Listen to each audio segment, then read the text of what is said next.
Salut à vous tous, on se retrouve aujourd'hui pour un nouveau tuto et je vais vous présenter les meilleurs 15 raccourcis clavier. Allez, c'est parti. Donc, vous voyez bien, je pense que tout le monde connaît le CTRL X pour couper. Donc là, si je fais CTRL X, je coupe, et si je fais CTRL V, je colle.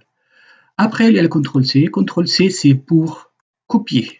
Donc là, je vais faire CTRL C. Si je viens juste à côté, je fais CTRL V, ça copie ma petite partie, ma phrase ou le mot, ce que vous voulez.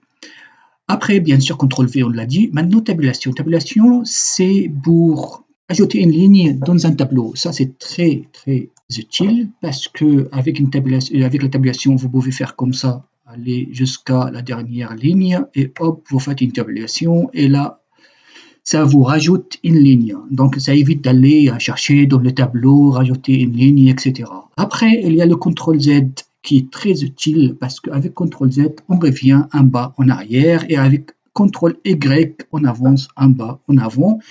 Et finalement, c'est le CTRL S qui gagne parce qu'avec le CTRL S, on peut sauvegarder notre modification et à total, on va voir maintenant le 8 qui reste, le 8 raccourci qui reste.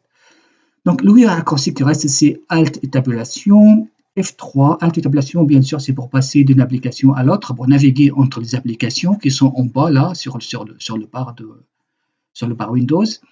Après, on a F3, c'est pour rechercher une information, un mot, une phrase ou un terme sur la page actuelle.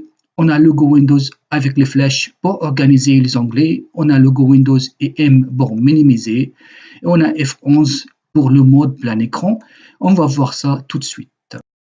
Là maintenant, on va prendre Alt Tabulation. Pour prendre Alt Tabulation, il faut ouvrir plusieurs fenêtres. On va ouvrir par exemple Word, PowerPoint, on va ouvrir Excel, on va ouvrir Google. Donc voilà le navigateur Google. Donc on a Google qui est ouvert, on est en train de travailler, mais on ne sait pas qu'est-ce qu'on a d'autre qui est ouvert en bas. À un moment donné, on veut chercher une information, quelque chose, qu'est-ce qu'on fait? C'est ça. Donc là, on est là et on veut savoir on a quoi comme fenêtre ouverte. On prend Alt, on prend Tabulation et là, on sait on a quoi comme fenêtre ouverte. Alt, Tabulation, encore une fois, je vais aller sur Word, etc. Donc c'est très facile et c'est très utile quand il y a beaucoup de fenêtres qui sont ouvertes.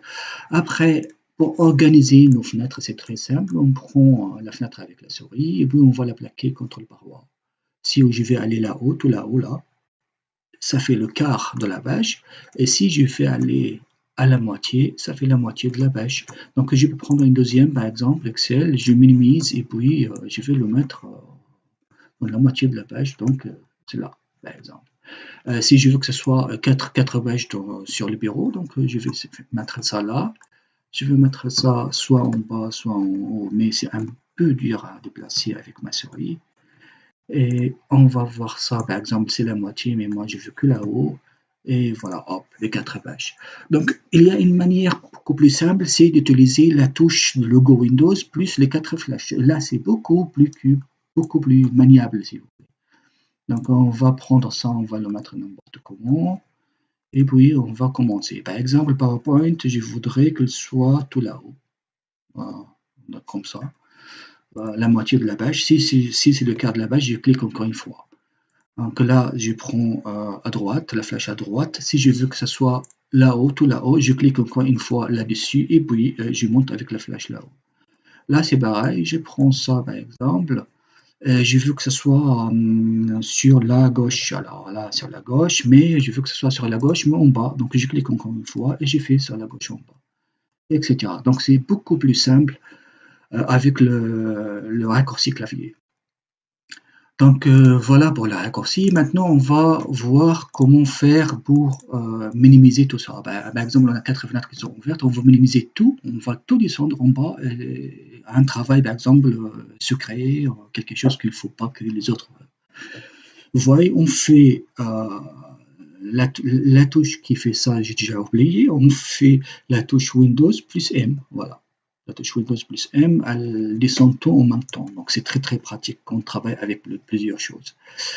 Après, on a le touche de F, c'est-à-dire si on va par exemple ici sur un navigateur et on va l'utiliser en plein écran. Donc on fait la touche F11, mais dans mon cas, moi, c'est pas F11, c'est FN F11. Après, si je veux chercher une information et on va prendre par exemple, tiens, Internet Edge, parce qu'il y a beaucoup d'informations là, et après je vais chercher, je fais F11, voilà, c'est bon, c'est en plein écran, mais je vais chercher une information précise sur cette page-là, c'est très simple, je fais F3, dans mon cas, moi, c'est pas F3, mais c'est FN F3, et je cherche une information, par exemple, je cherche ici le mot actualité, par exemple, actualité, vous voyez en même temps là, moi j'ai écrit, et là, vous voyez bien que il est en train de souligner tous les mots qui contiennent, tous les termes qui contiennent le mot actualité. Donc voilà.